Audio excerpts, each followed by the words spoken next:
Well, hello. We're always both texting when the music. What?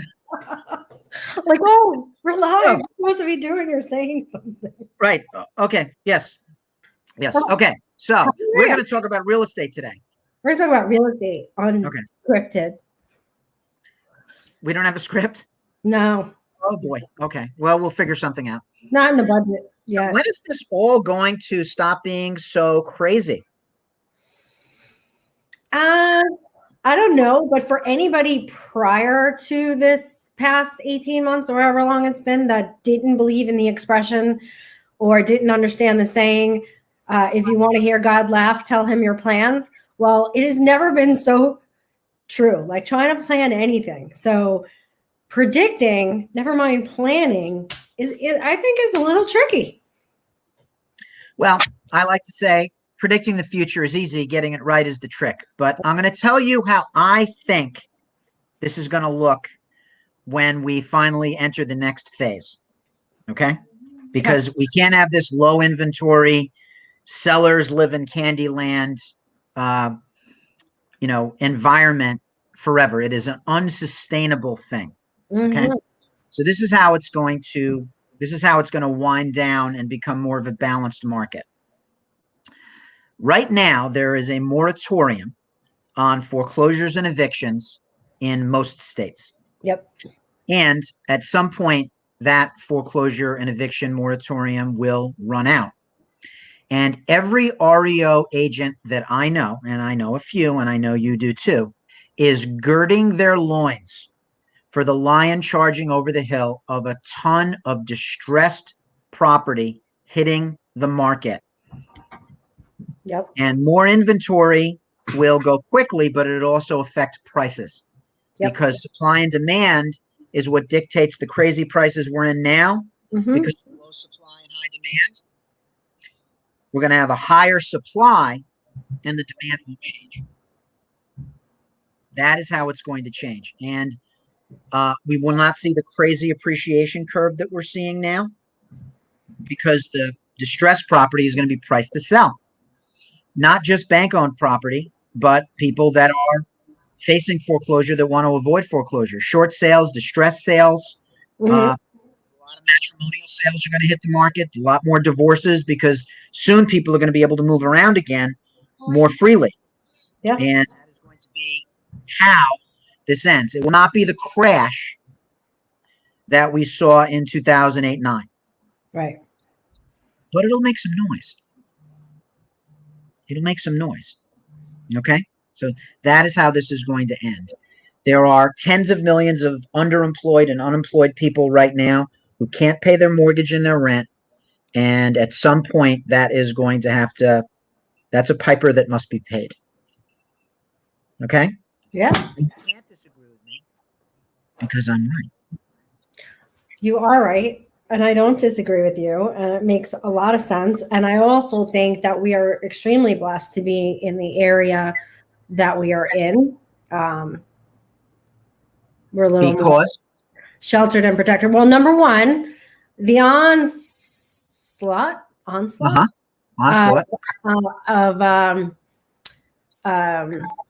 foreclosures happens a little slower in New York State.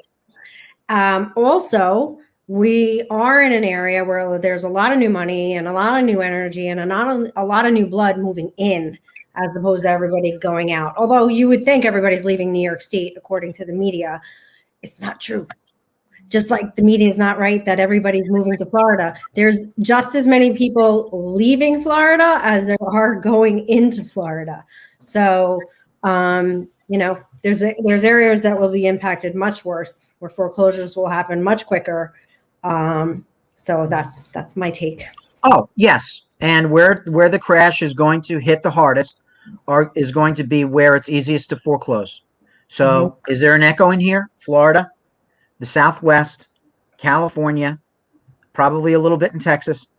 All right. The Sun Belt, that is going to be hit very hard. Nevada, all right, because they are the ones that take it on the chin whenever a bubble bursts. Now, we're not in the enormous bubble that we were in 2004 and 5. We're in kind of a mini bubble. This is only like a 6-month-old kind of condition, and it's brought out by something that is what Rob Hahn calls a black swan, and not a financial failure of catastrophic proportions like we saw in the late 80s or the 2000s.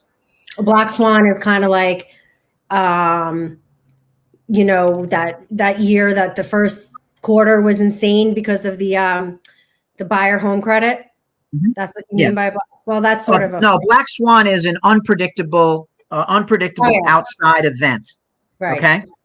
So that the stimulus, I mean, it was a swan, you know, but a black swan is like a meteor hitting. No one saw this coming. A pandemic is a black swan event. Now, what made the crash in the late 2000s worse was an extra 2 or 3 years of irresponsible borrowing that was introduced to the market to artificially extend the robust sellers market. So they went from, you know, kind of liberal underwriting guidelines to free money for everybody. You're a day laborer, we'll say you're a foreman. You don't have a down payment, we'll give you a second mortgage. All of that stuff. So there should be like a office in the government that regulates that the pendulum doesn't swing all the way. How about we try to do things? Well, let me tell you something, and it's very difficult. I have to straddle political lines here. Yes. But Republican policy is typically more laissez-faire, and it is no coincidence that the bigger crashes have been under Republican administrations because of the laissez-faire policy. Boom and bust. Late 20s, early 30s, Republican administration. The late 80s, early 90s, Republican administration. The big crash in 2008-9, Republican administration. So we will probably see what some people call more oversight and other people will call more government overreach from a Democratic administration because they believe in a little bit more in government involvement. Mm-hmm. I'll just, phrase it that way. So I think that they will try and manage this to prevent a catastrophic crash. But one of the things that really harmed our recovery in 2009, 10, 11 was the fact that the financial institutions were all on the verge of collapse, required huge bailouts, and couldn't loan money. Yeah. That does not exist right now. The financial institutions right now are relatively healthy, relatively solvent, and are not loaning stupid money right now. So that's why I don't think that this transition from a severe seller's market to a more balanced market is going to be that catastrophic the way we saw it 12 years ago. Okay? It's going to feel catastrophic. You know to who? Sellers. No, not just sellers. It's going to feel catastrophic to anybody that's trying. Oh, no pun intended, catastrophic. It's going to feel catastrophic to listing agents. See, now, this is beautiful. See, right now, listing agents... I feel more like the one on the right now. I do too. To be honest, too. I do too. But the listing agents right now have all the leverage. I mean, when you take a listing, this is one of the few markets we've ever been in where when you take a listing, it's not a matter of if it'll sell. It's when it'll sell, how fast it'll sell, and for how much over asking. Okay? That is how crazy the market is.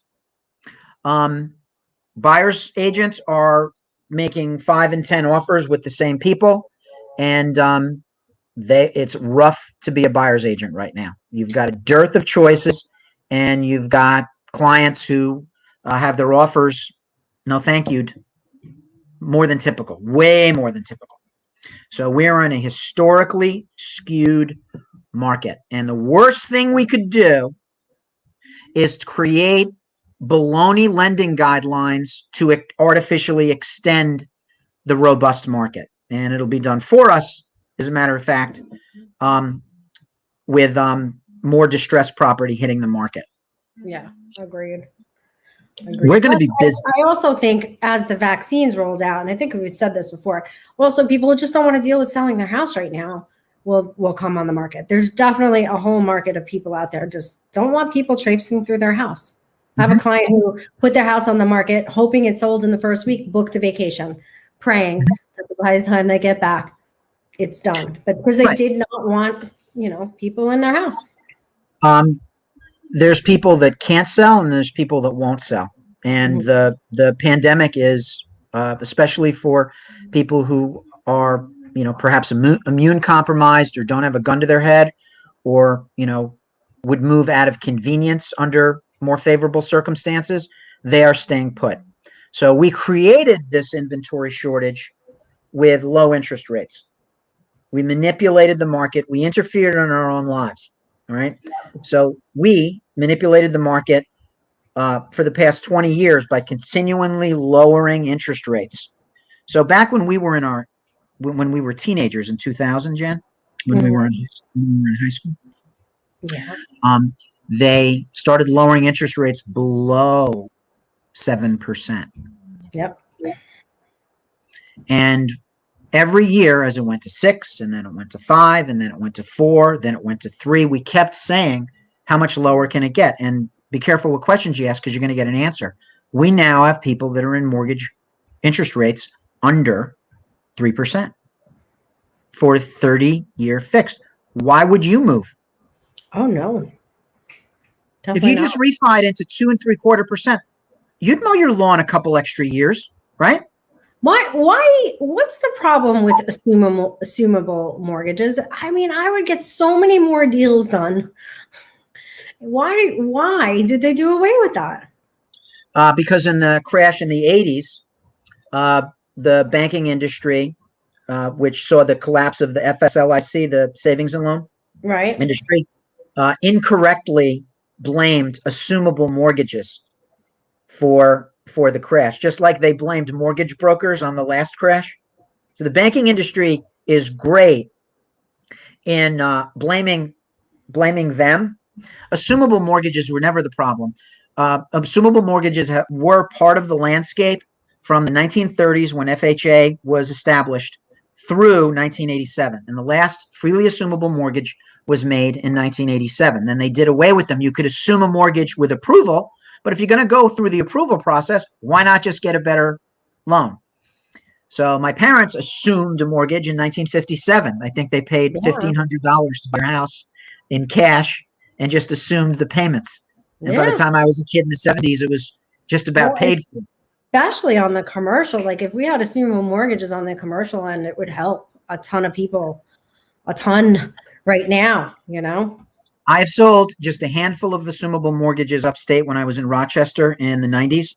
And they would be a great thing. But, the banking industry doesn't make any money when you assume a mortgage. I know.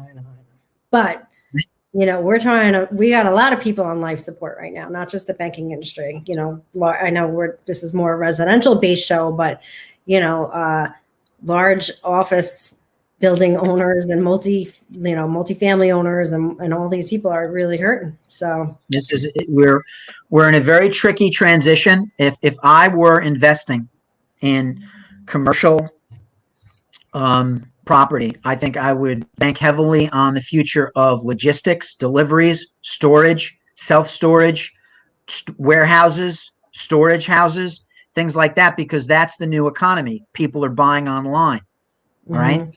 So more warehouses, more storage, more logistics, more delivery infrastructure. That to me is where the commercial future is. Yeah, but the funny part of that is, like in New York State, we're so far behind on infrastructure, and the rest of the country too. Infrastructure is a huge issue, but also everybody's got to start redoing their zoning. I mean, they have done away with most industrial, commercial zoning everywhere. It's almost impossible. So they're going to have to get really creative. Well, local politicians want just stretch. They're going to have to make some changes, but it's hard. Local politicians very often, especially in suburbia, want their constituency to be one big fat green subdivision, and they don't want you to know how the sausage is made. They don't want you to see warehouses. They don't want you to see, commercial buildings and industrial stuff. But we kind of need that stuff. Well, I think we need to park the trucks somewhere. I actually wrote a few newspaper articles, and I got a lot of like good response and some real negative ones against. They were trying to make it so barges could not park in certain areas on the Hudson River. Like, I mean, what would Yonkers be without those industrial barges? Number one, they're beautiful, they're attractive. Like, you have to change your perspective. But did we forget how New York became the Empire State? It was all through industry and the Hudson River. Yes. And barges. And the Erie Canal and the Erie Canal, right? Absolutely. So if we hit rewind and New York was, it was 1776 and New York had all the current laws, we would not be the Empire State. We would be the red tape state.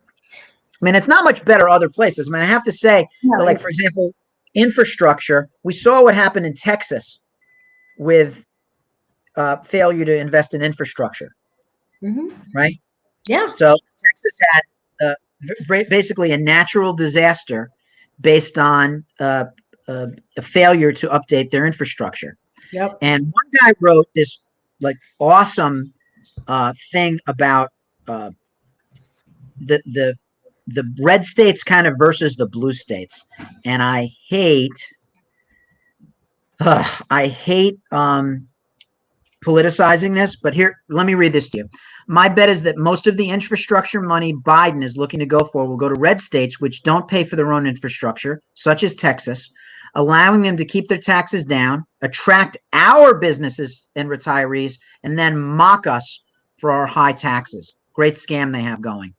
The author is not some lily-livered liberal. The author, Tony Iovino, is an attorney on Long Island who is a vocal Republican. And I've known for many years from his blog, A Red Mind in a Blue State. He is anything but a liberal. This is a conservative talking about the need for infrastructure to be equitably arranged. And you've got the blue states paying for red states, and then the red states saying, "Ha, look at your high taxes." That's a tricky thing. That is a tricky one. Right? Representative government, you get what you deserve. All it's right, not. Well, you taught me today. I appreciate that. Like, your history and knowledge of mortgages is extremely helpful. And let's hope that it becomes the balanced market that you predict. Okay, let's hope that. I think it will. I have faith. Are we done? I think you're right. Yeah, I think we're good. We're done with our script? I think we're done with our script. Okay. Did I show you my new accessory for my desk? Oh, you don't get to see her. Is that a bobblehead doll? That's a bobble hip doll. Yeah. Isn't she cute? Like right stuck on my thing. Oh. Well, I'm not going to show you the rest of my table because it's a hot mess. So is mine. I just turned it perfect. I can't see my table. I know there's a table under here somewhere. All right. Well, thanks everyone for tuning in to Real Estate Unscripted, and we'll see you next Monday. On.